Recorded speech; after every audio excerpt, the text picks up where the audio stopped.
Okay, wonderful. Well, thank you very much, Sean and everyone. It's a great pleasure to be here. My name is Paul Debevec, and I'm going to be talking about a light stage for almost every application.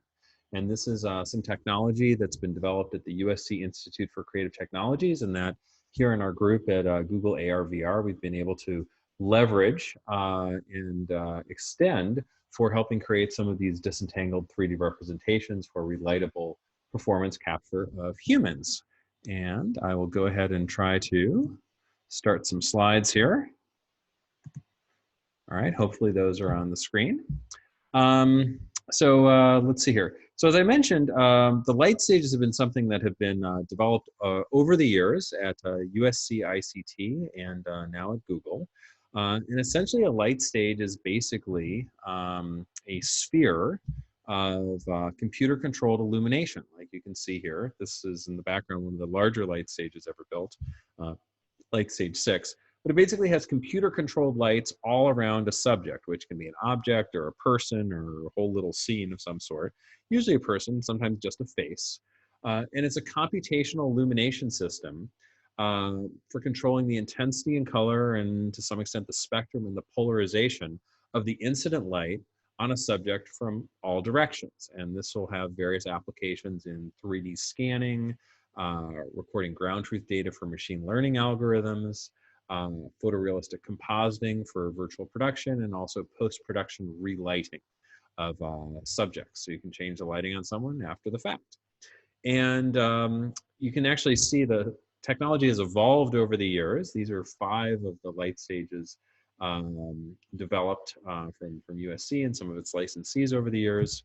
And there's quite a number of other light stages, for example, at University College London, Disney Research, and a number of them that have actually been made for commercial use in Activision, Electronic Arts, and Next Media. All 3 of those were made by USC ICT. And the original idea for a light stage actually goes back about 20 years or so to the idea of image-based lighting, which is a technique presented at SIGGRAPH 98, where you take a high dynamic range panoramic image of a mirror sphere or fisheye images or stitched together a panorama. Every shot has to be high dynamic range so it doesn't clip the highlights and it gets the full linear response of the illumination that's in the scene. And you can then use these spherical high dynamic range images as image-based light sources for synthetic objects. You can light synthetic objects with measurements of real light, and then they'll get rendered using computer graphics techniques to look exactly the way that they would look if they were really there in a scene. And that's useful, for example, in this movie Real Steel, where Hugh Jackman needs to practice boxing with his friend who's a robot. And we don't quite have robotic technology that's as agile as this yet. So in fact, on the day, there was just a performer standing on top of some cardboard box, and it had to get replaced with a computer-generated boxing robot. And in order to sell the shot, the robot has to be lit pretty much exactly the same way as Hugh Jackman, or you wouldn't believe that the robot's really there and you'd be thrown out of the story.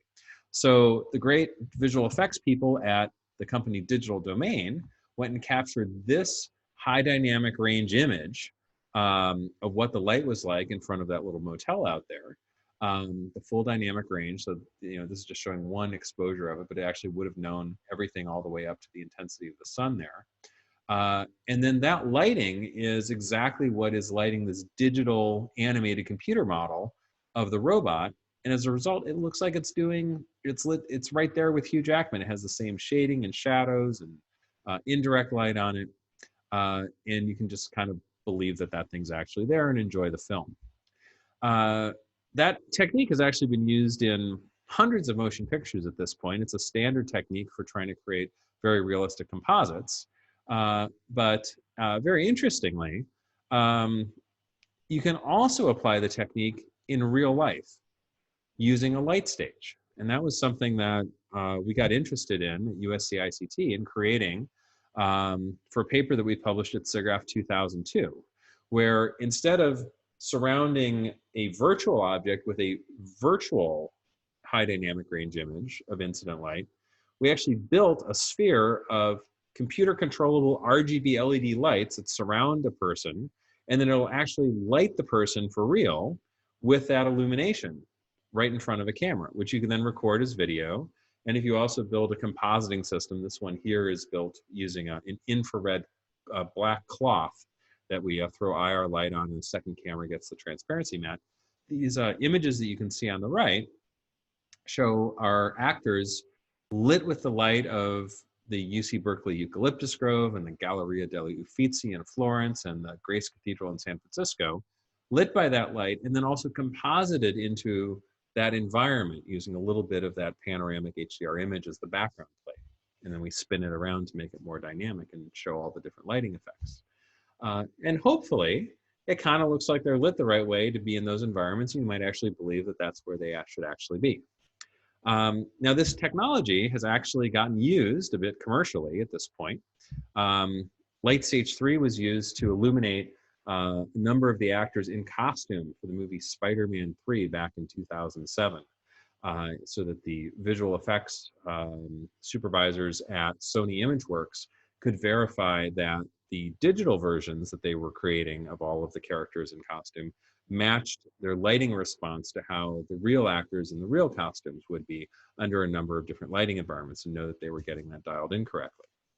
And then another film that used the technology was the movie The Social Network in 2010. This is the movie about Facebook, and they cast this actor Armie Hammer to play both of the Winklevoss twins, the antagonists in the film.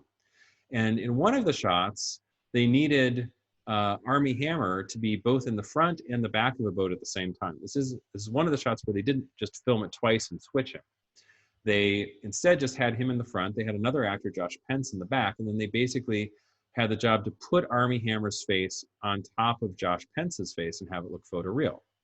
Well, you can film new footage of Armie Hammer, but how do you light it so that it's lit the right way to be on this boat? Well, as it turns out, Digital Domain had captured a HDRI lighting map that you could then drive the light stage with, and you can play back the lighting that Armie Hammer would have as he's rowing the boat and bobbing his head back and down. I'm just going to change the angles of lighting and such. We actually did that in the light stage as well. And so here he is with that reproduction of the lighting. It's playing back. And if you then kind of map this illumination texture onto a 3D model of the face and put it onto the scene, it will actually look pretty much like Armie Hammer's face lit by the right light. And the final shot is done by Lola Visual Effects using these techniques. And you can see that Armie Hammer is both in the front and the back of the boat. And you believe that the Winklevoss twins are actually talking to each other and that the scene is working. And this is definitely one of those scenes. It's not like some science fiction space movie where you know, if it looks a little fantastic, you know, that's okay because the whole movie's fantastic. This is a very grounded shot where you just need to believe that it's real. So I'm actually very happy to say that more recently, the light stage lighting reproduction technology has been built out on larger scales. For example, in this stage from the company Suvi in Beijing, China, they actually purchased a large-scale light stage with about 1,200 of these lights, including a light-up floor, so that they could do lighting reproduction on actors in a larger scale. And a lot of what they use this for is actor replacement. And as you can see, I'm here with some of the principals of the company. We're surrounded by a reproduction of some nice illumination. And I actually got a demonstration of the device. So you can see here we are kind of walking around the edge. This is 8 meters in diameter, 26 feet. And this is a scene that they use to demonstrate the technology, where it's kind of a drama, and there's a few guys who are all wearing black jackets who are having a little discussion in some kind of drama. And since I was also wearing a black jacket that day, they thought, well, you know what, we should film you and we should try to put you into the scene. And so they can dial their light stage into the light of any one of the scenes that they're trying to composite people into. They actually have a somewhat manual process of matching the lighting. But once that's figured out by the lighting artists, they can just drive the light stage with it very quickly and switch to new lighting scenes very, very quickly. And after they kind of directed me to do a couple of things, fortunately not a speaking role because this was in Chinese, then uh, here I am added into the scene with some compositing, and hopefully it looks like I'm lit basically the same way and consistently as the other actors are in the scene.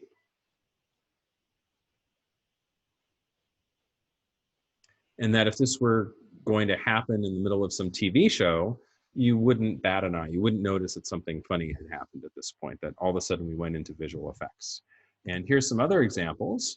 This fellow here actually replaced another actor who had been in this entire TV show.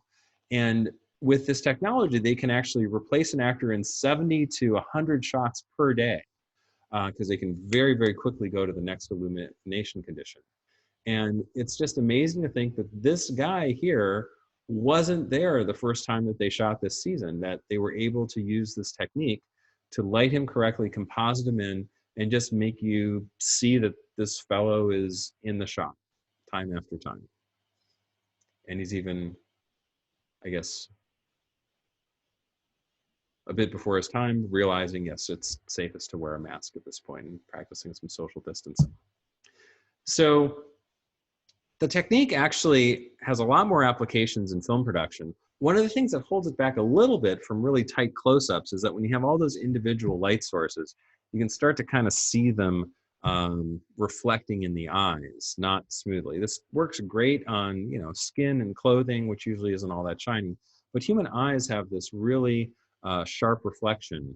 And you can see here that if you zoom in really close, you can see the individual light sources. It's not as bad on the larger light stage, which have 1,200 lights. This is the smaller light stage, which is at 156.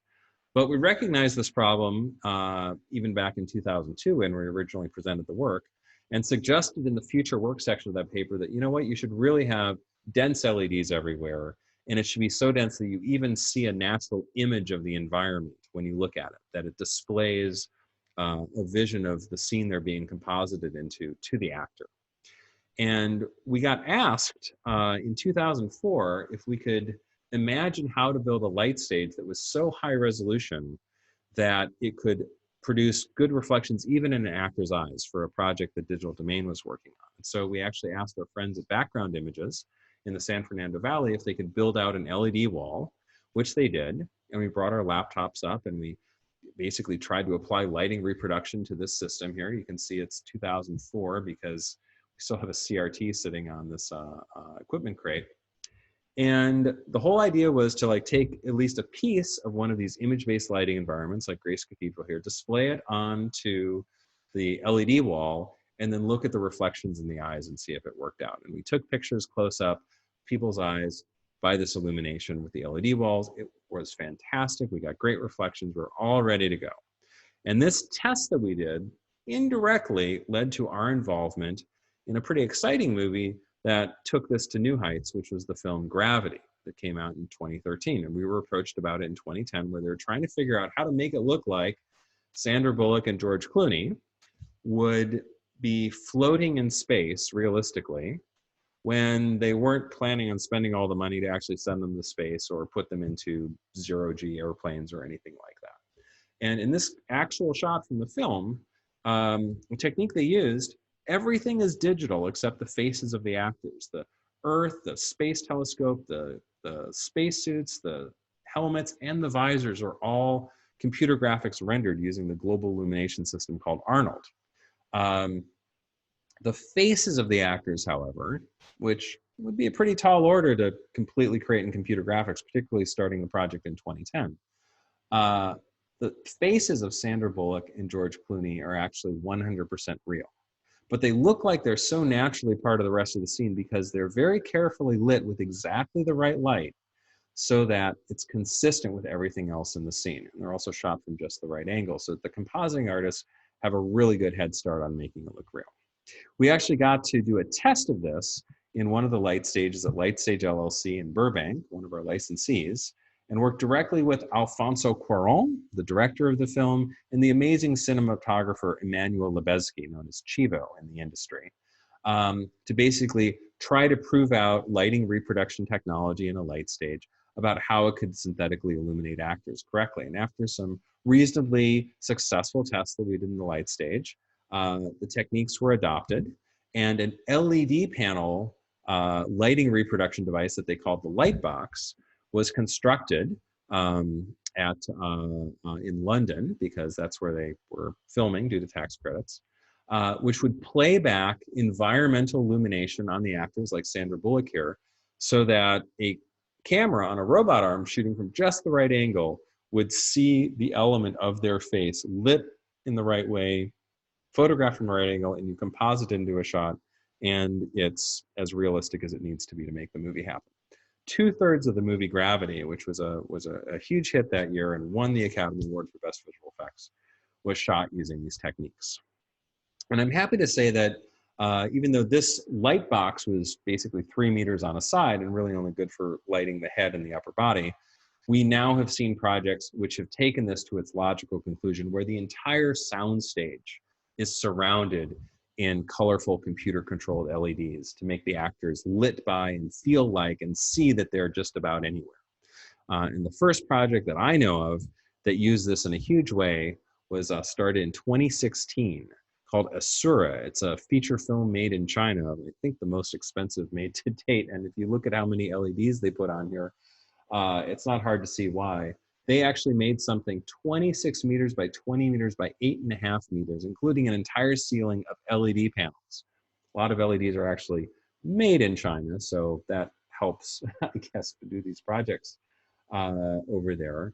And if you take a look at what it looked like when they were filming this stuff, you can see they build out a little bit of the scene. In this case here, kind of like this lawn with these flowers on it and kind of this alpine looking environment. The actors stand there. The LED panels show the rest of the environment, which provides the illumination. And then typically what they do, because the LEDs are not quite high resolution most of the time, to actually just literally be the stuff in the back of the shot, they'll track the camera and put a blue screen into the camera frustum, displaying blue on the LED panels right where the camera is going to see behind the actors. And so then you can do a composite, the actors are lit properly, they do the set extension off of that bit of lawn that they're standing on, and it looks like the actors are on this lovely alpine hill, and they didn't even have to leave the studio. And as much as actors, might like to go on location, it's actually really nice if you can just shoot in 8 different locations on a given day, only have to take a few minutes break in between changing over the lighting, and get your whole thing done, and then go home to your own family at night instead of being off on location for weeks.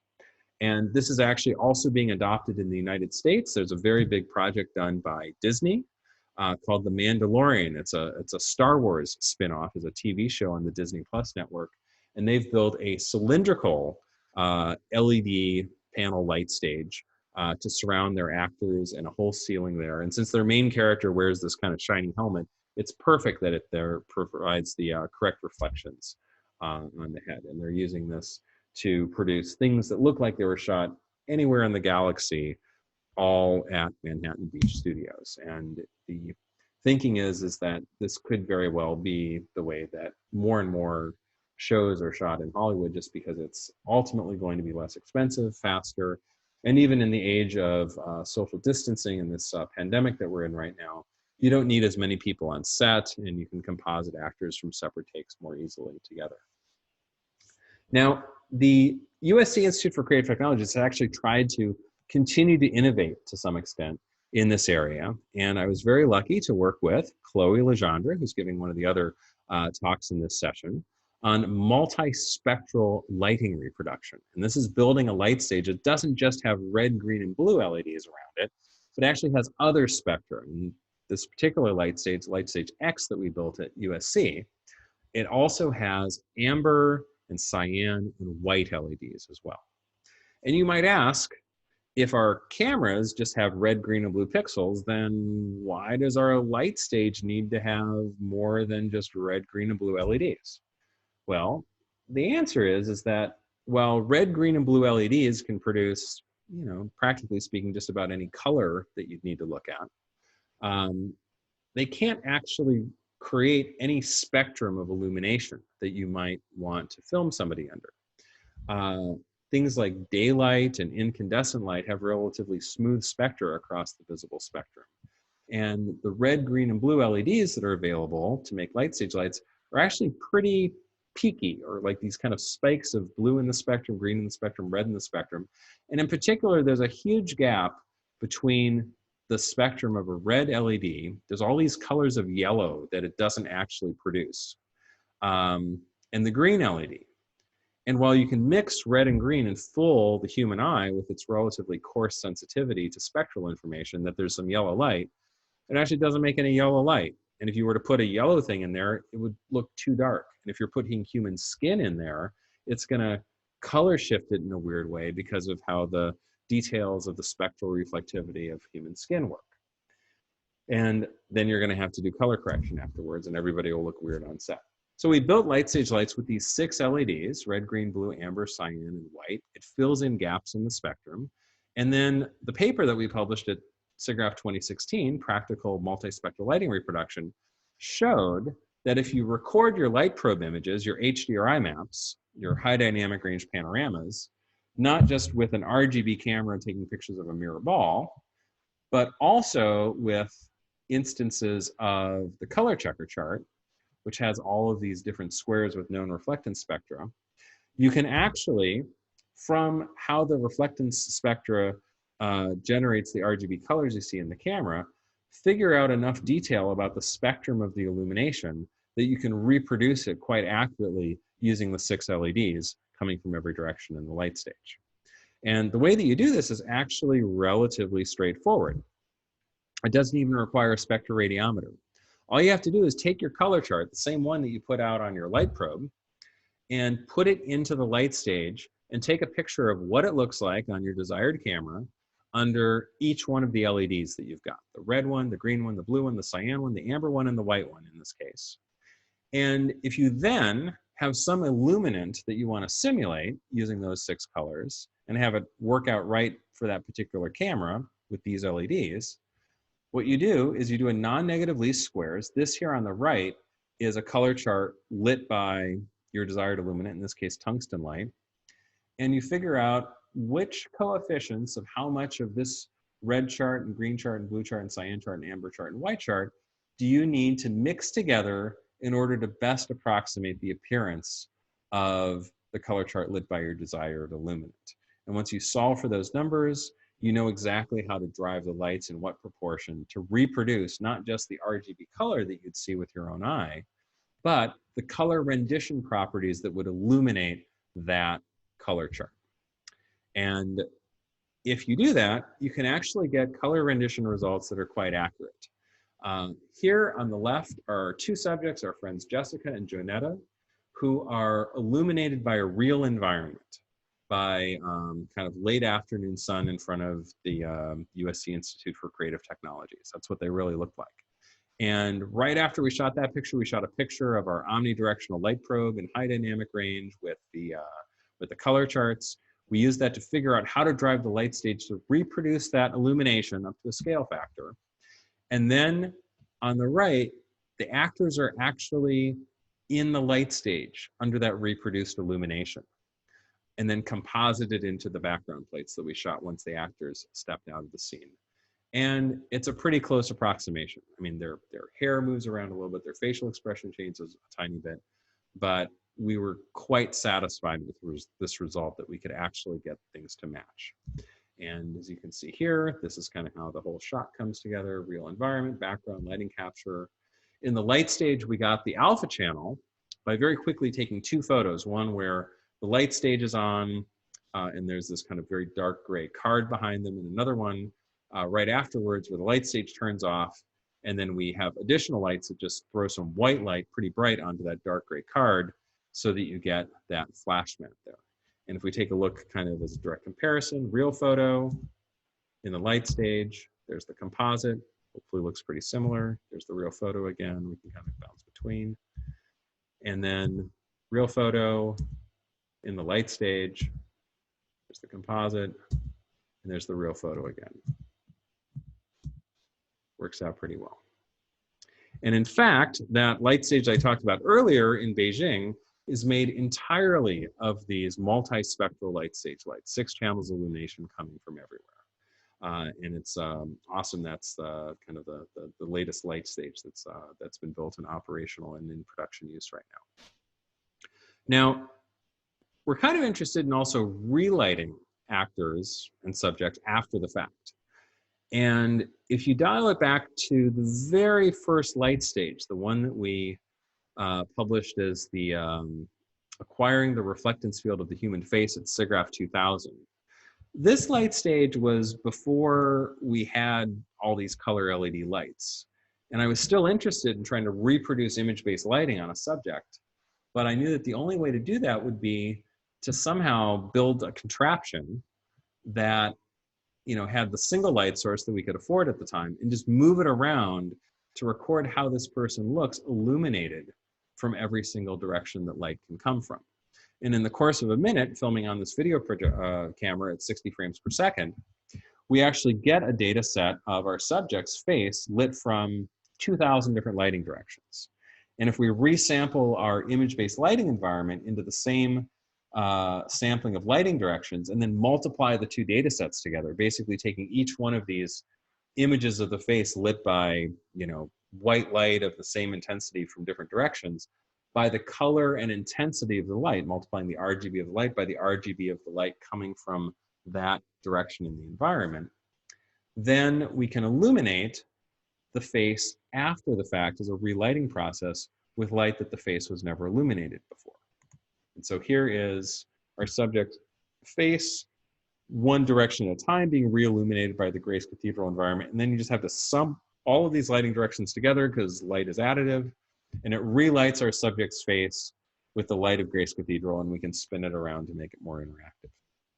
And if you want to change the lighting environment, you change the lighting environment. And this is the light of the Eucalyptus Grove at UC Berkeley. So that first one took about 60 seconds to capture somebody. The light stage that we built, the first one at USC ICT in late year 2000, could record people in about 8 seconds. And we actually got to use that commercially for the movie Spider-Man 2, which had to do a digital double of this actor, Alfred Molina. And Sony ImageWorks brought him over. We recorded this one light at a time data, kind of scanning the reflectance of his face.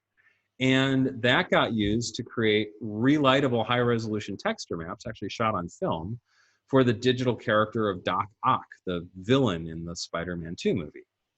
And this image-based relighting technique mapped onto geometry of his face produced a digital double of Doc Ock that got used in, I think, 37 shots in the film, as well as a digital double of Tobey Maguire as Spider-Man when he has his mask off.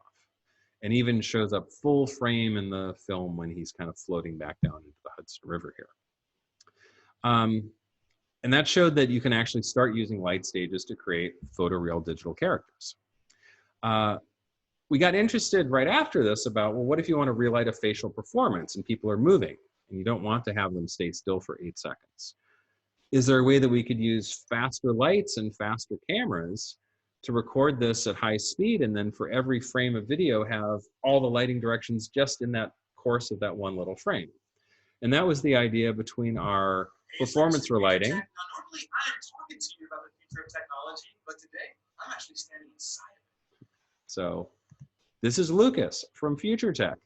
And normally he's talking to us about technology, but today he's standing inside Light Stage 5, which had 156 fast, bright white LEDs we built in 2004.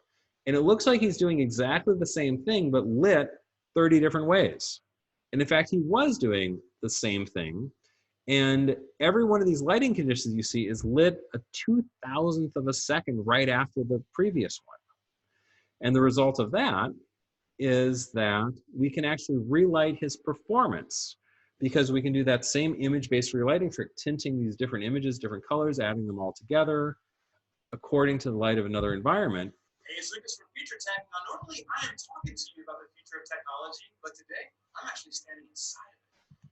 And so there's Lucas, lit by the light of Grace Cathedral, and we actually never even lit him by light Grace Cathedral, even though we could have. This is all simulated after the fact.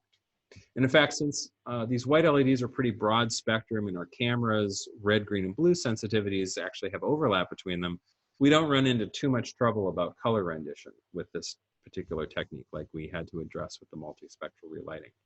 And if we want to change the lighting on Lucas after the fact, we just dial in another light probe. Hey, it's Lucas from Future Tech. Now, normally I am talking to you about the future of technology, but today I'm actually standing inside of it. And that's actually a very useful thing to be able to do on footage that you filmed, is change the lighting after the fact. That offers a lot of flexibility in production. Of course, the way we're shooting it here, we're stuck with just that particular viewpoint that we shot. We can't just orbit the view around anywhere.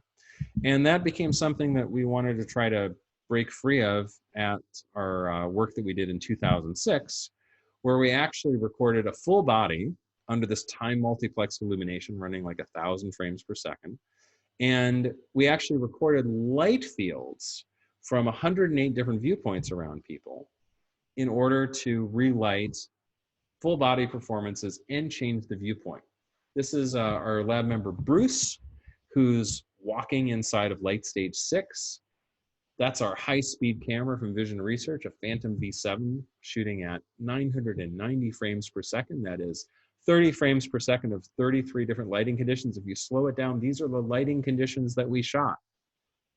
Boom, boom, boom, boom. Banks of light going over and over. All of these lighting passes that we can use to change the lighting on him after the fact. And in addition, we shot him from 3 cameras up and down, and we spun him around on this treadmill, which fortunately he didn't fall off of because he was very good at doing what we needed to do. And we effectively got 108 viewpoints of his walk cycle. One of our lighting conditions turns off the light on him, lights up the background and the retroreflective treadmill, and we get a transparency mat. And we do this virtual relighting to be able to show that we can, from our central camera, light him in any environment. But even better, using light field rendering from these 108 views, we can synthesize new views anywhere around the sphere, even closer to Bruce or further away from Bruce than we originally needed to. And so now, if we want to put Bruce into this scene that we have a light probe of, we just light him the right way, view him from the right position, give him a little company. We can even calculate the shadows he'd put on the environment. Alex Ma in our group calculated the volume that he takes up and ray traced out the shadows that he would have. And we can put Bruce into this piazza in Pisa, or we can put plenty of Bruces into the Doge's Palace in Venice, all lit by the light that was actually there. And hopefully it looks relatively realistic.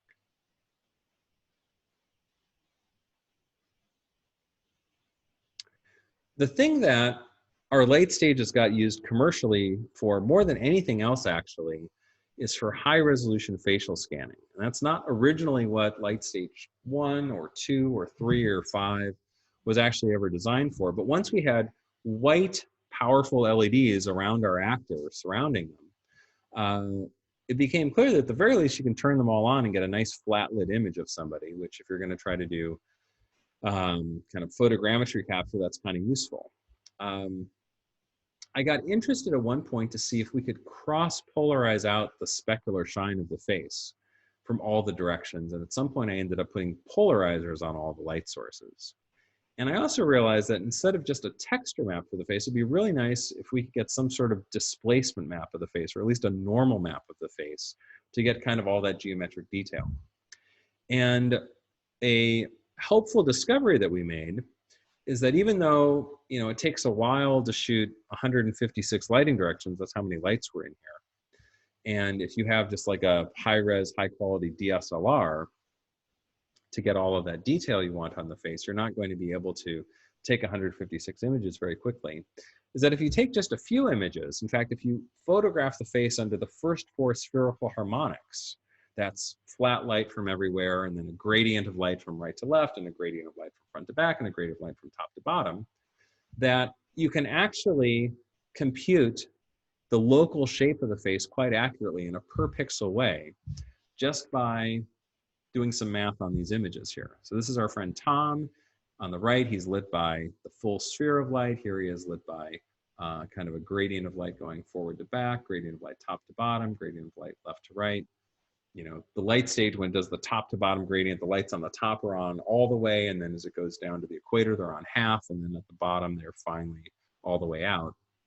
And as it turns out, if you divide any one of these gradients by the full on, it basically divides out Tom's skin coloration. It leaves you with the image of what he looked like if he were a diffuse plaster sculpture. lit from any of these directions. And as it turns out, now that we've factored out skin albedo, we're left with only the way that the orientation responds to the illumination.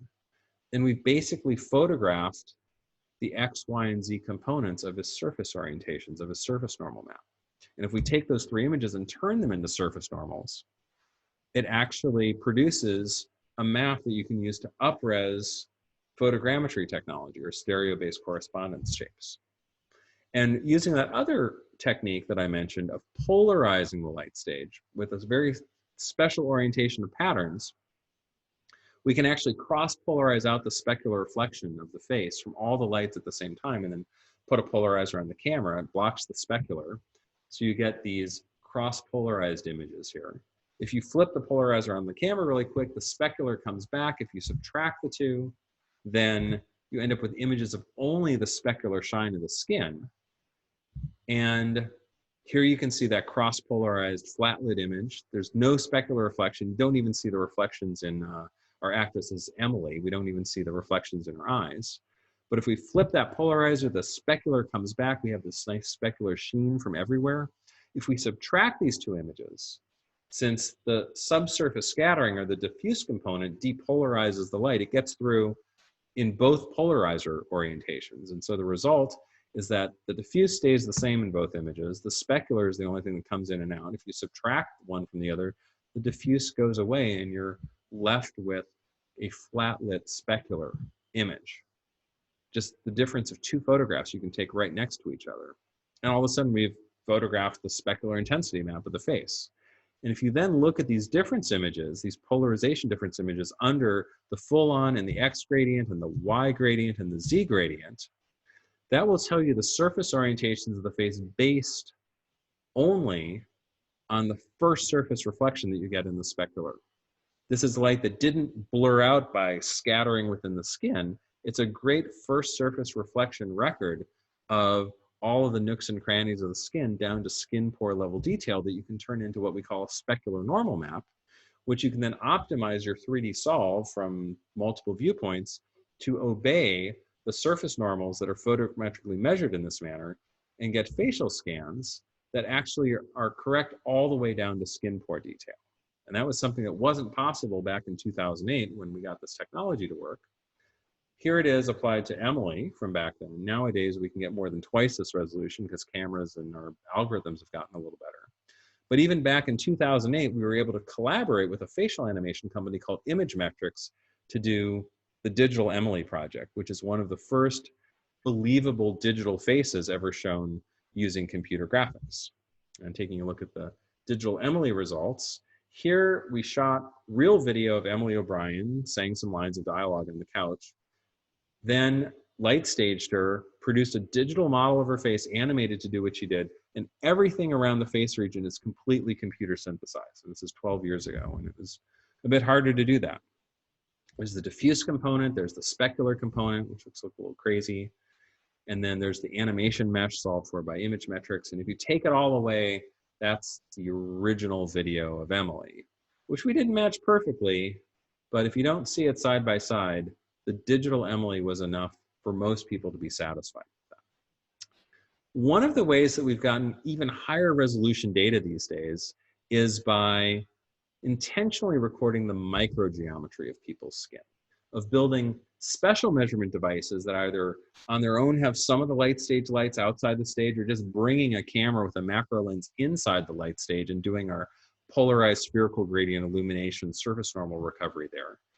And targeting little square centimeters of people's faces to grab the high resolution geometry of sample skin patches.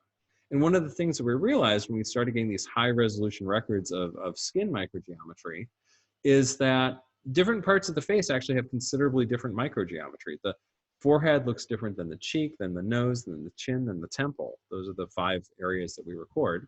And nowadays, when we record actors for movies, they often are asking to use this as good reference. And even between subjects, you know, 2 people's cheeks will look more similar than one person's cheek will look to their nose because the skin has different functions and different dynamics it goes into. We also even discovered that the microgeometry of skin changes a lot as you move your face around. And we had another project where we actually recorded dynamic microgeometry by intentionally stretching and squishing parts of people's skin and developing a skin model for that. That's some work that became part of Koki Nagano's PhD thesis. And these high resolution patches can be used to up-res the digital faces so that even real-time versions of characters played back in game images can have very high resolution detail. One of the people that we got to scan for a project is actually the head of software for Digital Domain, the amazing Doug Roble, who very bravely got to get on the TED conference stage last year and puppeteer through live motion capture a digital version of his face that was accurate to every last whisker and skin pore and freckle and mole and eyebrow hair from light stage scans, and some amazing machine learning based performance capture techniques from helmet cameras that Digital Domain has developed. And you can see the detail in this character, and I encourage you to watch the TED clip and see this high wire act that Doug goes through puppeteering this very photoreal version of himself. We had another nice project to basically, it was presented as, can you scan a VIP in Washington, D.C. This was brought to us by the Smithsonian Institute. We kind of had an idea of where they might be going with this, so we accommodated their request, and we built a mobile version of our light stage. We weren't able to put a full surround version of all the LEDs, but we were able to get about half of it, kind of like 180 degrees side to side and 9 degrees up and down, modify our photometric stereo, algorithms based on the spherical gradients a little bit. And from this mobile light stage, we were able to do pretty much our highest resolution scan we've ever done of anybody, as it turns out, in the state dining room of the White House in Washington, D.C. So on June 9th, 2014, we had the distinct honor to create the first three-dimensional presidential portrait using digital technology of our 44th president, Barack Obama.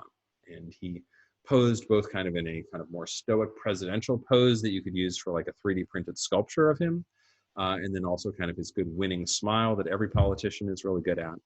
We had 14 cameras on the light stage that day. 8 of them recorded 10 illumination conditions very quickly, which basically recapitulated the polarized spherical gradient illumination conditions. You can see those here. Very good at staying still and for the photographs. And that became a quite high resolution model, accurate down to skin pores and fine wrinkles for the Smithsonian here. I think if I pop over here, let's see how far that video is. Yeah. And as much as that was a pretty exciting and somewhat important feeling project, we also had another special opportunity with USC's Shoah Foundation Institute to be able to record some other important figures from history, namely survivors of the Holocaust. And so let me take a quick moment to kind of talk about what we did for this. This project started in 2012 when it was realized that the folks who have been through World War II and very sadly been persecuted, placed in concentration camps and such, very soon would no longer be around and no longer able to tell their stories in person. And working with USC Shoah Foundation and ICT's Natural Language Group, a number of these survivors were brought to the Light Stage 6 system at USC ICT and recorded for week-long sessions of interviews, recorded with about 100 cameras from different angles, and getting a whole database of responses to every possible question. These are the 30 cameras that we had running along the equator of the stage, from straight left to straight forward to straight right. And you can see Holocaust survivor Pinchas Guter answering a question here. And our original vision for the project is that we would then create some sort of life-size holographic display that could be brought to museums and community centers and high schools, where these survivors could then virtually appear and answer questions from, for example, school children in holographic form, making eye contact with them. Um, and that this could theoretically go on now for decades into the future, long past the time where the survivors are able to tell these stories themselves. And this is just kind of a Photoshop mock-up of what we had hoped to create. And using an array of video projectors and some view interpolation technology and a special anisotropic rear projection screen, we were able to produce a auto multiscopic projector array that could project a three-dimensional multi-user stereo version of the survivor that you can then actually have a time offset conversation with them. You can ask them questions and the natural language technology plays back the most appropriate response. And since we get more than 1,000 responses from each survivor, it ends up being a relatively realistic experience. This is Koki Nagano asking a question of Pinkas Guter. And there's no visual effects here. This is all just shot with a camcorder. And Pinkas Guter's hologram-like image is responding. You can see he's making eye contact with Koki, and then as we move from side to side, we see him from different angles. And this dimensionality of the experience, in particular the way that even like his hand gestures get brought into 3 dimensions, you can see the volume of space that he's conducting with his gestures, ends up making this, you know, considerably better than just watching it on your cell phone. And we're very interested in looking at ways to try to bring these time offset conversations into augmented reality, into virtual reality, and making them much more generally available than even beyond the museum installations these have been done so far. So hopefully some of the new technologies we're seeing developed by our amazing computer vision community and some other techniques you'll see discussed in this course can be brought to bear on this problem. I would like to thank our voluminous number of collaborators that we've had over the years on this technology. There's a couple of websites to check out over there. And I will be available for questions. You can find my email on that website over there. Or if you're attending CVPR, then get on the chat and hopefully you'll find me on the other end and we can chat a little bit about this. Thank you very much.